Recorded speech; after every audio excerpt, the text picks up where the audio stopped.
Hi everyone, John Ong here. Welcome to my channel. Thanks for watching the ozone comparison video. I wanted to post a follow-up video to show you guys the differences between ozone elements and ozone advanced. In this video, I won't be playing music like the last one, but instead I'll be letting the plugin speak for itself by running through each of its modules and comparing the differences that Ozone 9 Advanced has versus the Elements version. I hope you find it helpful. If you do, please consider dropping the page a subscribe or liking the video. Thanks so much.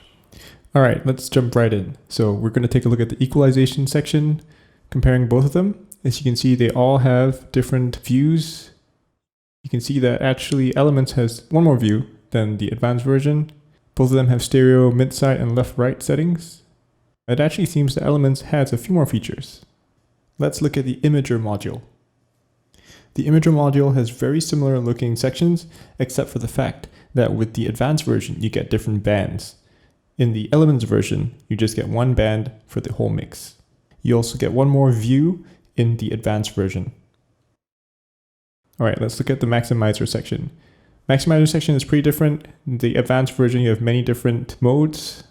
In the Elements version, you only have one mode. Other than that, it looks to be pretty much the same. That being said, the results are pretty different if you listen to the previous video that I made.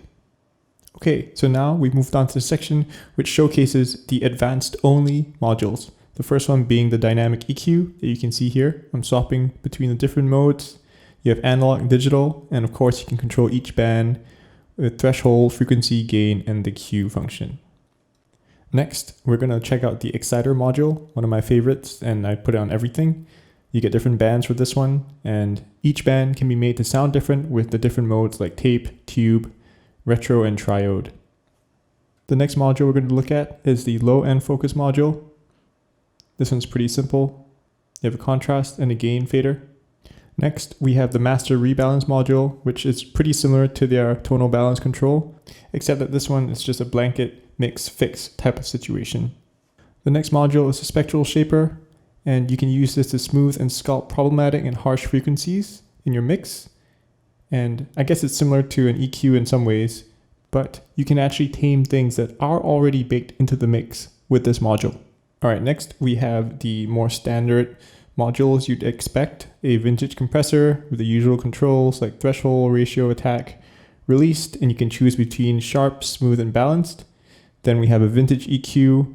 Again, pretty self-explanatory, mid-side, stereo, left-right settings, and of course a whole gamut of things to choose from. Then we have the vintage limiter module. This module has 3 different settings: analog, tube, and modern, and the standard threshold, character, and ceiling settings.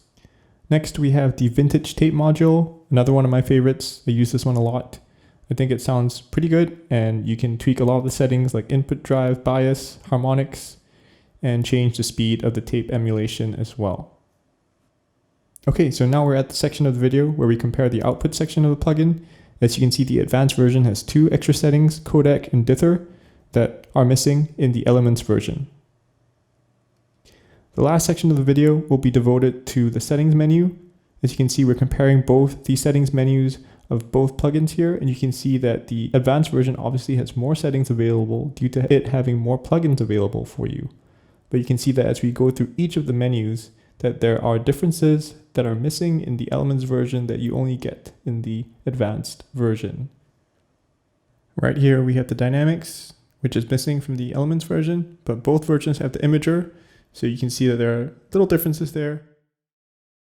Dynamic EQ is only in the advanced. Exciter is also only in the advanced, and last but not least, the I/O looks about the same. So I think that's it. So there we go for an in-depth but quick run through of the differences between Izotope's Ozone Advanced and Izotope's Ozone Elements. I hope you enjoyed the video. Thanks for watching. Please do like and subscribe.